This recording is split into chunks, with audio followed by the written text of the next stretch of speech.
Mill agreed with Bentham's utilitarianism to an extent. But where Bentham's approach in the utility calculus was purely quantitative, Mill adds this sort of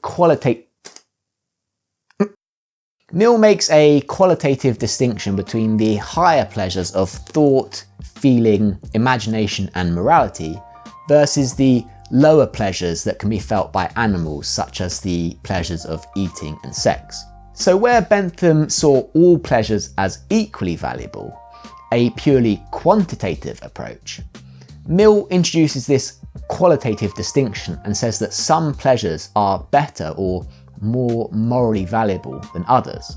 So why does Mill think this? Well, Mill argues that people who have experienced both higher and lower pleasures always prefer the higher pleasures. They place more value on them. Mill's reasoning for this preference is essentially that human beings are more complicated than pigs and other animals. For human beings, happiness isn't the same thing as contentment, of having your lower pleasures satisfied. True happiness for a human being requires dignity, and dignity is part of what makes us happy. Or rather, lacking dignity, like the pig rolling around in the mud, would make us unhappy, according to Mill.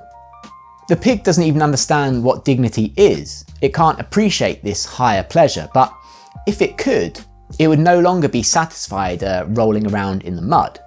And this is why Mill famously says, "It is better to be a human being dissatisfied than a pig satisfied. Better to be Socrates dissatisfied than a fool satisfied." And if the fool or the pig are of a different opinion, it is because they only know their own side of the question. The other party to the comparison knows both sides. So Mill argues that utilitarianism is not a doctrine of swine. Happiness for a human being is not the same thing as contentment, of having your lower pleasures satisfied.